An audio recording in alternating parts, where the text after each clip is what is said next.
Companies that don't do that, they're losing out and it's taking longer to buy product. Sometimes it's good to get in partnerships that can help make introductions to you to help speed things up. The best is consult a customs broker who would know how to classify the product and to know the exact tariff that's being implemented. Hello, I'm Huy from Move to Asia, a sourcing company based in Vietnam.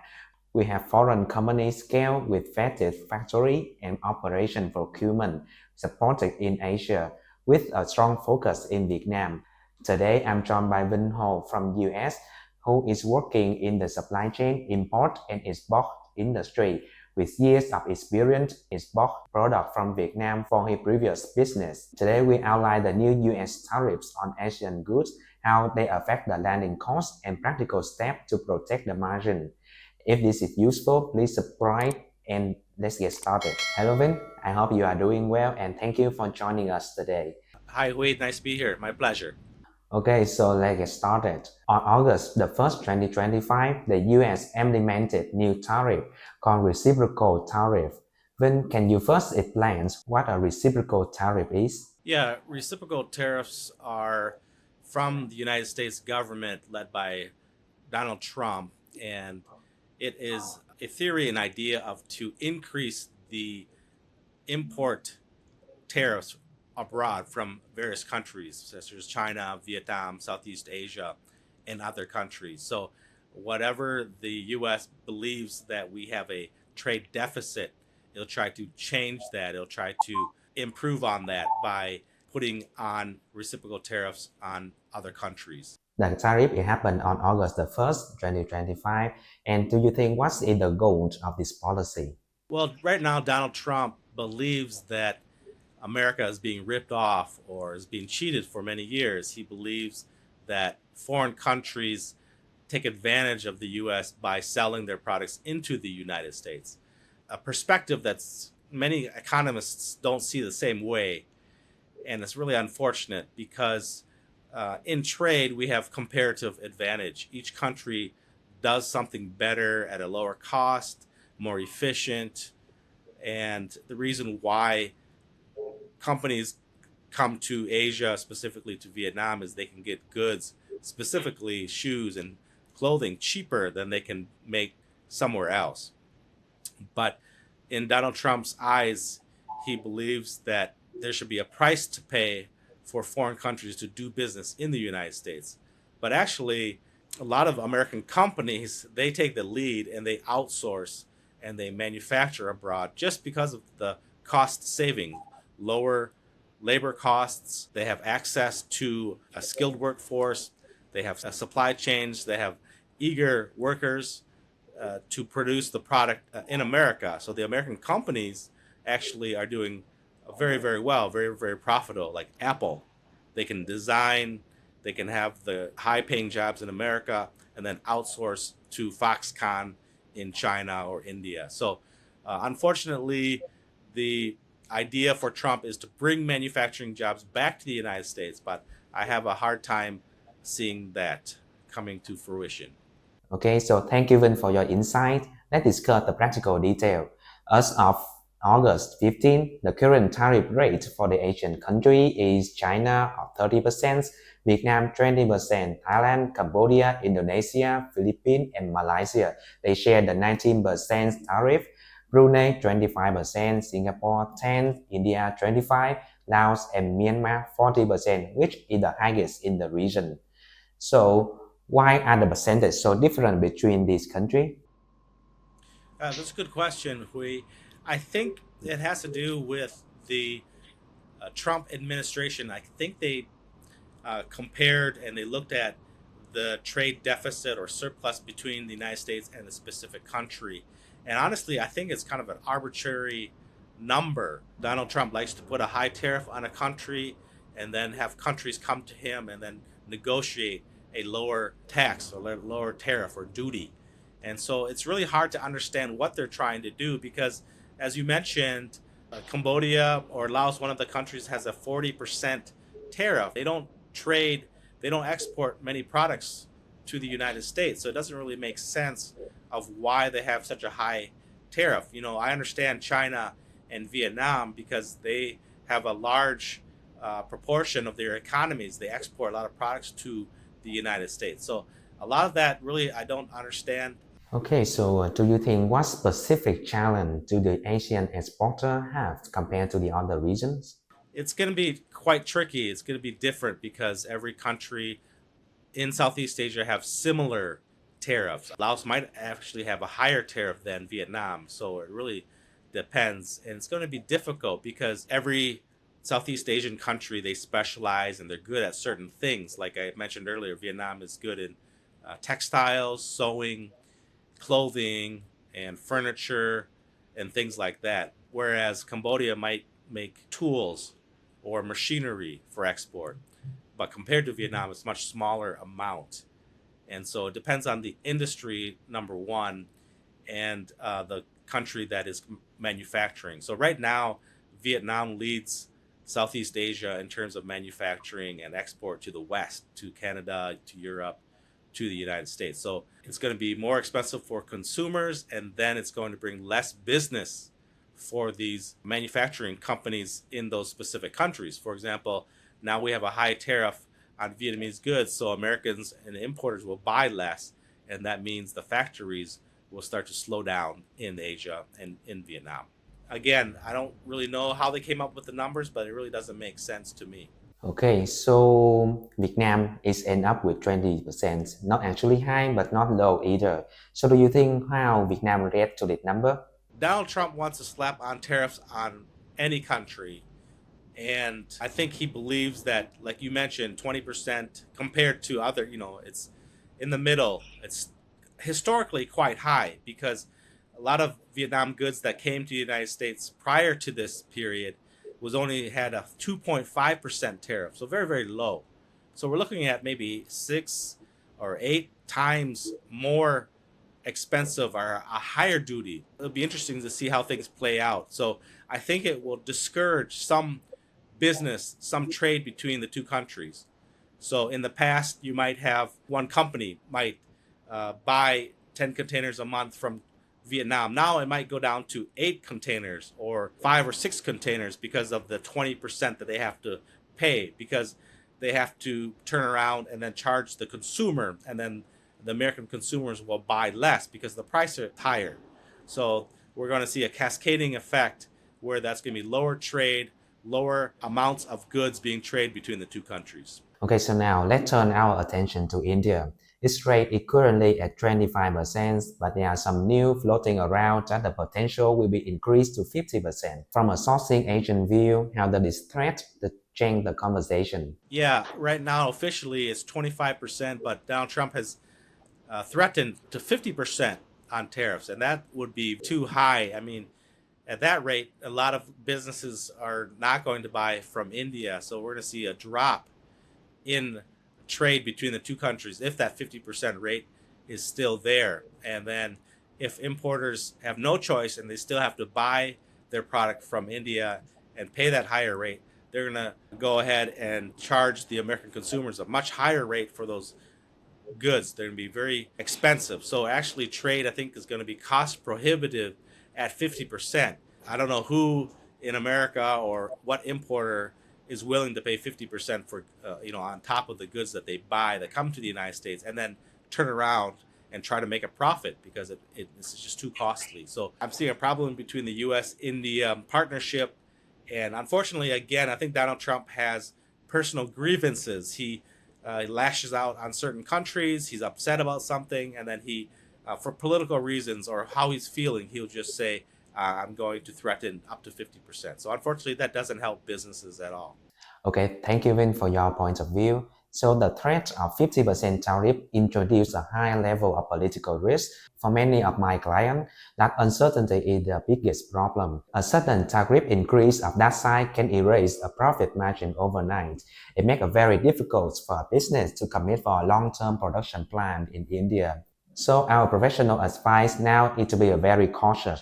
We recommend an India plus one strategy. It means you can source from India for its specific strength, but you must also have a qualified backup factories in countries with more stable tariff outlook, like Vietnam or Thailand. This diversification is now essential to manage this new risk. Of course, we have to talk about China. It has a 30% tariff now, but news it came out that another 90 days truce will be implemented. How does it affect the sourcing decision? The 90-day truce is just a delay, and it also still brings uncertainty for a lot of businesses because you don't know what's going to happen.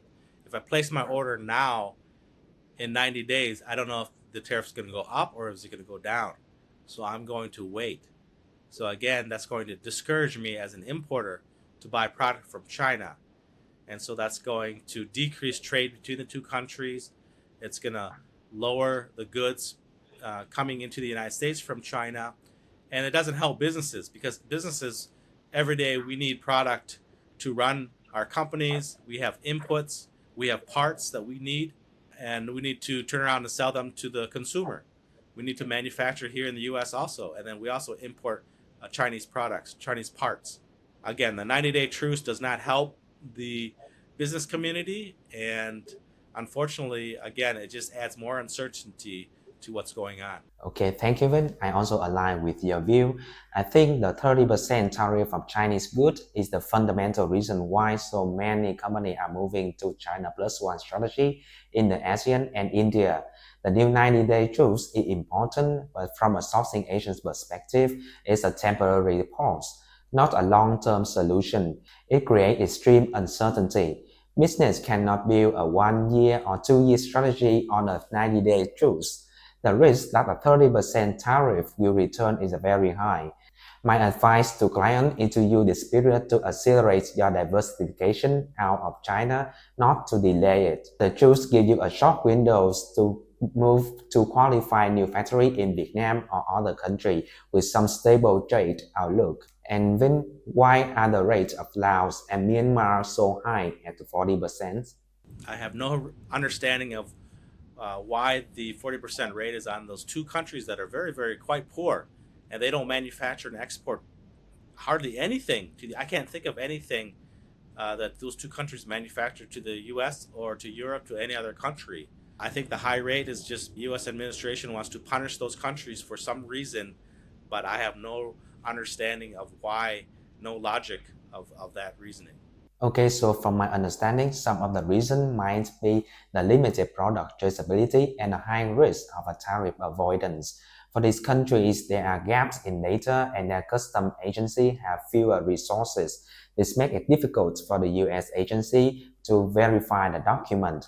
Therefore, the US set a higher tariff to account for this risk. Also, on the other hand, Singapore had a 10% rate, which is very low. What is the reason for this? Again, Singapore doesn't manufacture very much, and it's more of a finance city. Maybe U.S. has fairly good relationships with Singapore, or they were able to negotiate, get the lower rate of 10%. Again, maybe it's mostly financial institutions in Singapore. I don't know what the logic was behind that. Okay, now when can you clarify the notion of transshipment and in particular explain the nuance and the implication for Vietnamese under tariff policy set at the 20%, which could be increased to 40% for transshipped goods? Okay, so about transshipment, the US government wants to cut down on the Chinese companies that are exporting to neighboring countries such as Vietnam. Maybe they're bringing in some material and then they just assemble it in Vietnam and then they export it to the United States and then for the lower tariff. So what the US is trying to do is cut down on that practice. And so they're threatening a 40% higher tariff if that happens. But honestly, I think it's going to be very, very difficult. One is to investigate those cases because a lot of the factories in Vietnam are Chinese owned. And just because they get materials from overseas, other countries, including China, and they assemble them, it's hard to tell how much a part is made of Chinese components, how much is it made from local components.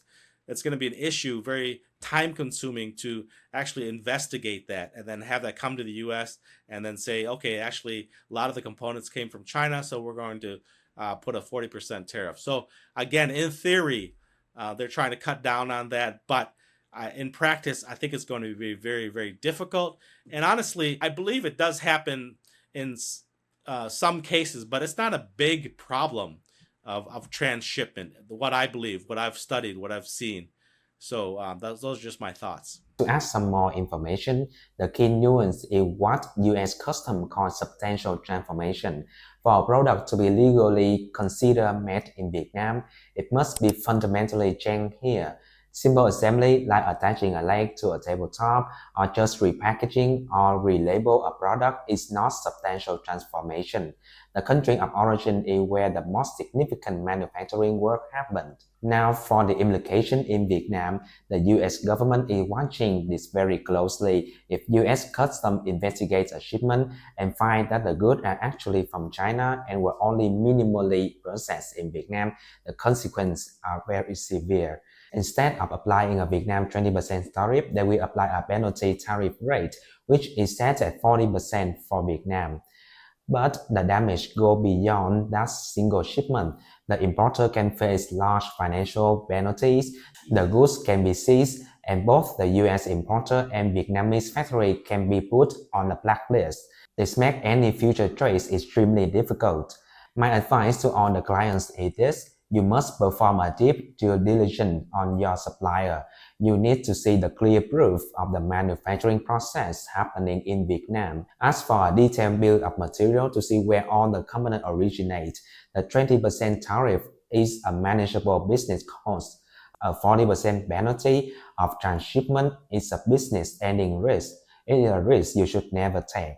Okay, so for importer, how should they use the tariff and penalty rates to make the decision? I believe it's probably be the best is consult a customs broker who would know how to classify the product and to know the exact tariff that's being implemented. Because as you know, the tariffs are changing almost every other day, every week. They go up, they go down, and only when a customs broker they reference Customs and Border Protection, and when the Customs and Border Protection they give out the official rules and regulations, only then does the custom broker implement those rules. So Donald Trump can threaten, can say things on social media, but it's not quote unquote by the law unless Customs and Border Protection implements it. Okay, so now let's talk about scale and diversification. What gives Vietnam a structural advantage? I think Vietnam's advantage is what they do well. And you have to look at the industries that Vietnam is being more competitive even compared to China. Decades ago, made in China clothing was very, very popular, 10, 20 years ago. Now Vietnam is kind of overtaking that industry. Now we're seeing the same thing in furniture industry. 10, 20, 30 years ago, China made all of the furniture. It still does a lot, but now Vietnam is becoming more competitive, especially outdoor, especially in wood, acacia, patio furniture. So it depends on a certain industry that you have to compare. Again, China still does things very, very well, has a competitive advantage because they produce so much. Their factories, they can produce large amounts of product, especially in electronics these days. Every component, really. Whereas Vietnam, they specialize in certain industries. So it really, again, depends on the product, the industry that you're looking at. And what about the infrastructure? The infrastructure, again, China probably has the lead on most of the Asian countries. Vietnam is a little bit behind, although they are making a lot of investments in the ports and the highways and the road, the train system, and all of that. But I would say Vietnam is still maybe decades behind China, at least 10, 15 years. But having said that, again, they're trying to change the conditions as we speak right now. So think that could change things as the years to come. As we mentioned before, there is also a significant Chinese investment and factory in Vietnam. So how do you think that will affect the Vietnam position? There's pluses and minuses, but a foreign direct investment in Vietnam, I think, is going to be a good thing for the country. There's no way to get around it. I mean, Vietnam needs more capital, whether it be from Japan, from Taiwan, or South Korea. And then when other countries invest, build plants, and bring their capital, they bring their knowledge, they bring their maybe leadership with them. So a South Korean factory in Vietnam led by a manager that's Korean might have the training and the skill set, the way to do things, to produce things. And so that we see that with Samsung. They have the Korean culture. A lot of other companies in Vietnam these days is very, very diversified, and it has a lot of advantages for these foreign countries to come and invest in Vietnam. If I must choose between a country with a 19% tariff and Vietnam with a 20% tariff, how should I decide? I could tell you can't really base it on the tariff. You really have to zero in on the specific product that you're looking for. A lot of things cannot be made in Vietnam, but you can get it in China, but it's a higher rate. Maybe it's easier because China, they're most sophisticated. They've done this for decades and they have the product ready to go. It's hard to go by the tariff. I would go by the specific industry or product that you're trying to import. And as long as you have good relationships, good manufacturer, you trust from there, then I would look at the cost, a couple steps down later. So I think you have to look at the quality, the specific product, and then if it's available, then you can go from there. Okay, thank you, Vin. And from your experience, what do you think are the biggest mistakes you are seeing the company are making? I would say that they need partnerships. They need to come to Asia, whether it be China, whether it be Vietnam or other Southeast Asian countries. They need to, one, go visit, attend a trade show, and then build the relationships with those factories. And then sometimes it's good to get in partnerships that can help you make introductions to you to help speed things up. Over time, it'd be better if you can come in person to visit the factory. If they're making product for you, you can build that relationship over the long term. So companies that don't do that, they're losing out and it's taking longer to buy product. Okay, so what can a team can do this week to start? I think companies can reach sourcing companies as yourselves, move to Asia. They can contact you, Guillaume's team, and then get an idea of what product or industry they're trying to search. And then having that relationship will really help speed things up. And you can do things a lot quicker, create less mistakes if you're doing it on your own. Okay, thank you, Vin, for sharing your experience. And we also agree that you should come to Asia, scout out the markets, and see what will fit you for your business.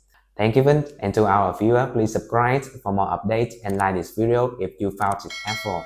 If you need help for your business, you can reach our team through the contact that I leave in the description. Thank you, Hui. It's my pleasure.